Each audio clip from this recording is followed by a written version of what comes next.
Section 1.81.1 Electric field due to a system of charges.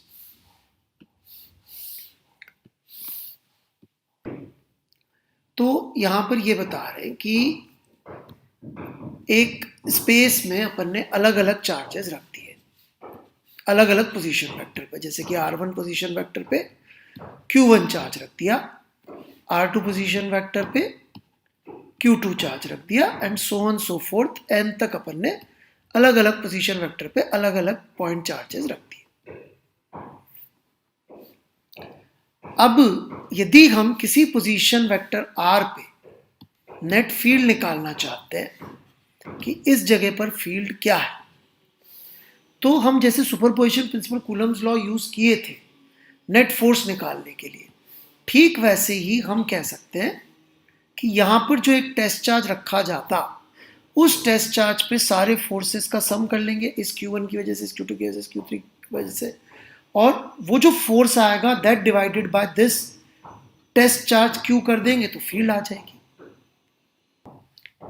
ये Q1 है, किसी position vector पे रखा हुआ है R1 पे, वो इसमें बना नहीं रखा है इन्होंने। आपको चाहे तो आप दिमाग में भी सोच सकते हैं कि भाई इसका भी कोई पोजीशन वेक्टर होगा R1, और ये पॉइंट P है जहां पे फील्ड निकालनी है, उसका पोजीशन वेक्टर है RP।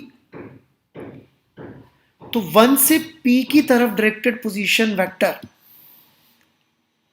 Vector of P with respect to 1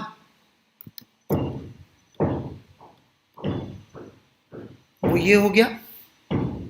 तो Q1 की वजह से P पॉइंट पर इलेक्ट्रिक फील्ड का फॉर्मूला क्या हो जाएगा,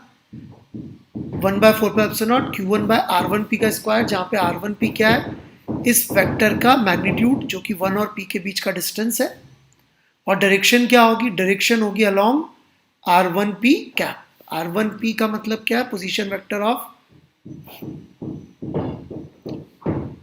position, this is directed from Q1 to P, r1p is directed from 1 to P, ठीक है। तो इस तरफ डायरेक्टेड वेक्टर की डायरेक्शन में आ जाएगा electric field. In the same manner, electric field E2 at R vector due to Q2 at R2 is this